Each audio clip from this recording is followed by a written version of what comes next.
मस्साजोग गावचे सरपंच संतोष देशमुख यांच्या हत्या प्रकरणाने सारं राज्य हादरलेलं। या प्रकरणात रोज नवनवीन खुलासे पाहायला मिळत होते।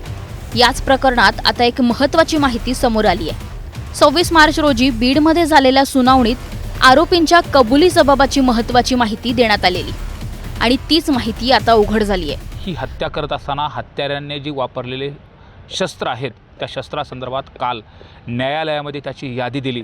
ती यादी ऐकल्यानंतर अंगावरती शहारा येतोय।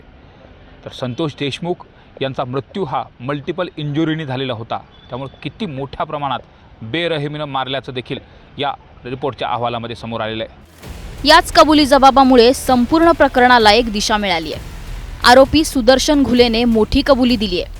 आता त्यामुळे बीडचा आका वाल्मिक कराडचा पाय आणखी खोलात गेल्याची चर्चा रंगली आहे। सुदर्शन घुले, जयराम चाटे आणि महेश केदार यांच्या कबुलीने हत्येची गूढता उलगडली आहे। पोलिसांच्या चौकशी दरम्यान संतोष देशमुखांची हत्या करण्यामागे मोठा राग आणि अवादा कंपनीच्या खंडणीचा वाद होता, असं सुदर्शन घुलेने सांगितलं। सुदर्शन घुले सुरुवातीला या हत्येत आपला सहभाग असल्याचं नाकारत होता, पण पोलिसांनी त्याला अवादा कंपनीच्या मॅनेजरकडून खंडणी मागतानाचा व्हिडिओ दाखवला आणि त्यानंतर सुदर्शन घुले पोपटासारखा बोलायला लागला। होय, आम्हीच त्याचं अपहरण करून खून केला, असं कबूल करत त्याने हत्येचा संपूर्ण घटनाक्रम सांगितला। संतोष देशमुख यांनी अवादा कंपनीच्या आवारात आम्हाला मारहाण केली होती।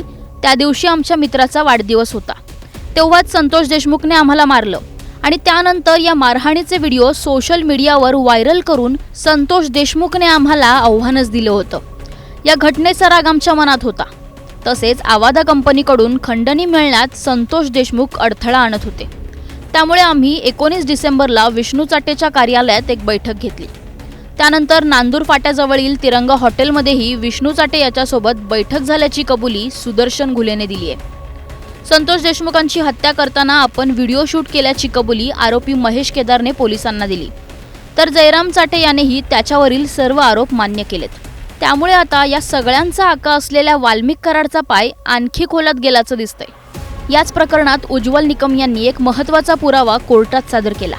संतोष देशमुखांच्या हत्येनंतर फरार असलेला आरोपी कृष्णा आंधळेने 3 वेळा वाल्मिक कराड आणि विष्णू चाटेला फोन केला होता। हे पुरावे CDR रिपोर्टच्या माध्यमातून उज्ज्वल निकमांनी न्यायालयात सादर केले। हा पुरावा आता हत्या प्रकरणाचा गेम चेंजर ठरला असल्याचंही बोललं जातंय। आता या प्रकरणात पुढे काय होणार हे पाहणं महत्त्वाचं असेल।